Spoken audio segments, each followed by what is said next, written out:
Winning Time, in my opinion, what it is doing that no other show has done is it's saying, screw your rules. Yeah. We're going to make whatever we want.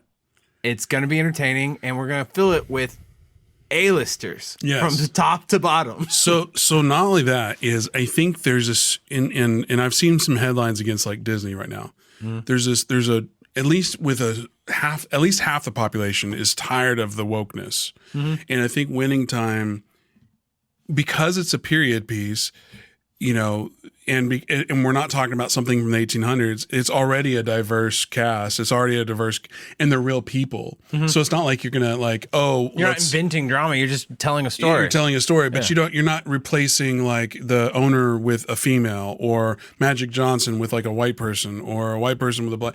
You're telling the story. You're the characters there, and you're leaving the wokeness at the door. And because I think a lot of people, and by wokeness, I mean, I think everybody should live together and in harmony and all lovey-dovey, but when it's force-fed people's down throats. To try to make it seem away. Well, here's what I'll say. Going back to the Eternals, But I mean, for me, I just thought it was refreshing. Sorry to interrupt. It was refreshing to see something that could have been like a story from like 20 years ago. Not a story, but like filmed 20 years ago. I think. Does that make sense? Yeah. I mean, I think like for me, it is shining a light too on there was a big problem in basketball. The big problem in basketball was basketball sucked because it was a bunch of dopey ass white dudes trying to be good, and there was it's not a racial thing. It's hold on. It was a fundamental thing, but it became a race thing because the coaches weren't putting out the players that were good because. But even Kareem Abdul-Jabbar's character representation, not necessarily the actual happened, but in the series, he was saying that it was street ball. Yeah. He didn't think it. He also saw it as like a lower it's not professional, but it is beneath him. But then when Showtime, this group of Lakers is, I mean, how brilliant I had no idea that Jerry Buss was like, okay, so let's put the stars on the floor. He was the inventor of floor seats. Yeah. Floor seats didn't exist before then. Right. That blows my mind. Like, in my mind, because in my mind, like, I would be like, if I was at a basketball game, I'd be like, I want to sit down there. I mean, just the thought of him pioneering that. Well, and then also the scene where it's like you have, and this is very, very like niche-y, but like where the general manager, the security guy was, I'll run off the scalper, and she's like, no, here, hand him these, and I'll send him more I'll bonus him if it's full or something like that. Because we want a full house versus a paid full house. Obviously, you'd rather be paid, but you want it full first. Also, what was crazy to me was like the Forum Club was the Studio 54 of the West Coast. No idea. No idea. Yeah. Well, in my mind, what's really funny, because I, again, know nothing about basketball. Or the Lakers or that era. Was a separate thing from...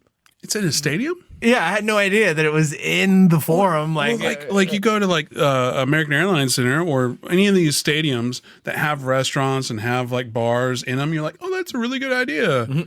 Yeah, Jerry Buss had it 30 years ago. 40. Yeah. Well, what's crazy to me about Winning Time is it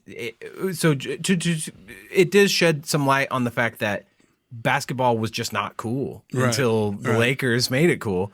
But it also, it really was specific to the Lakers and that style of play because as we're learning now in the show, I think we're 7 episodes in. So like Larry Bird is now coming into the show as a recurring character. Right. In the 80s, Larry Bird and Magic Johnson had this great rivalry. He played for the Celtics. He played for the Lakers. The Celtics were kind of seen as, this is not the case now probably, but Boston was seen as like the place where the Lakers did not want to go because they were just racist. Well, I saw, and then again, this goes back to the power of the video, the power of the content. Like if you make it interesting enough, it makes people want to research more and makes it a Wikipedia wormhole or whatever, rabbit hole. But like I saw one YouTube video where Jerry West is like, because somebody asked him, "Do you ever go to Boston?" He's like, "No."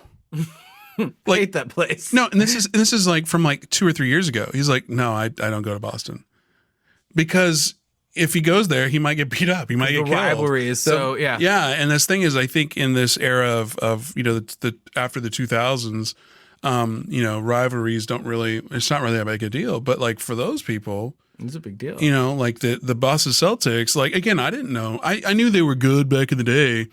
But if you go on and look at the national NBA championship, which, again, I'm not necessarily a fan of or have ever had context to even look at their history, it's like Lakers, Celtics, Pacers, Lakers, Celtics, some other team, I'm going to hit back you, and forth. I'm going to hit you with a crazy thought.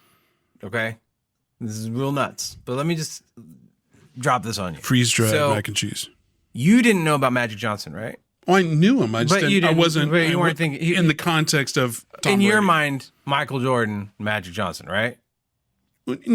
Magic or Michael Jordan, 30 other dudes, Magic Magic Johnson, dude with AIDS. Yeah, right, dude with AIDS. That, I mean, and I'm being comical, but that's literally what it was. Well, that's my whole thing. Is so, I had no idea that Magic Johnson was that good, and you know why we had no idea? It's not because he wasn't playing. He came back and played even after his diagnosis. Yep. It's because you're talking about woke nature, right? The media, the mass media, everybody was like, no, that guy's done. He's dead. So when I think of Larry Bird, I don't think of Larry Bird and Magic Johnson. I think of the commercials of Larry Bird and Michael Jordan, where they're doing the nothing but net or whatever. You know what I mean? I don't remember. Like, I think of Larry Bird being popular with Michael Jordan, but Larry Bird was like on his last legs when Michael Jordan was coming into his own. Larry Bird was done. He was cool in the 80s when Magic was cool. Yeah. But they want to erase that because at the time, the stigma of AIDS was such that they couldn't have America's hero be a guy that has AIDS. Well, because the thing is, though, it's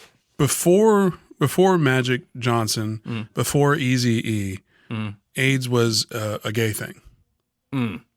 Yeah, it wasn't a drug thing. It wasn't a sex thing. It was a gay thing. Yeah, and that's how it was portrayed to everyone. Yeah. Obviously, yeah. I mean, other people. We all know that it's not just you're only getting this because you're gay. No, and but again, no one. Have you seen Philadelphia?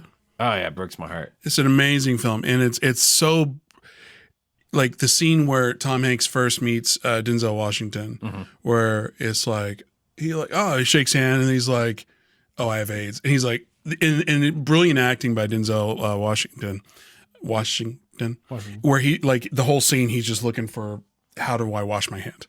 Yeah. You know, and it's just like, the subtleties of that acting is brilliant. And that just, you know.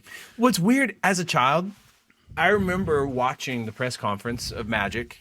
And I don't know. I do, because it was a big deal. It was a weird. It's huge. It's weird things you remember. So, like, I remember my parents. Have you rewatched that since watching Winning Time? No, I'm waiting. I watched it. That press conference. Is it the same? Well, it just shows how graceful he was. How kind. Well, just like, here in this situation is the most devastating news of your entire life. Yeah. And he's getting on a platform and, you know, and just speaking so eloquently, and like, whoever wrote that speech should be given all the kudos.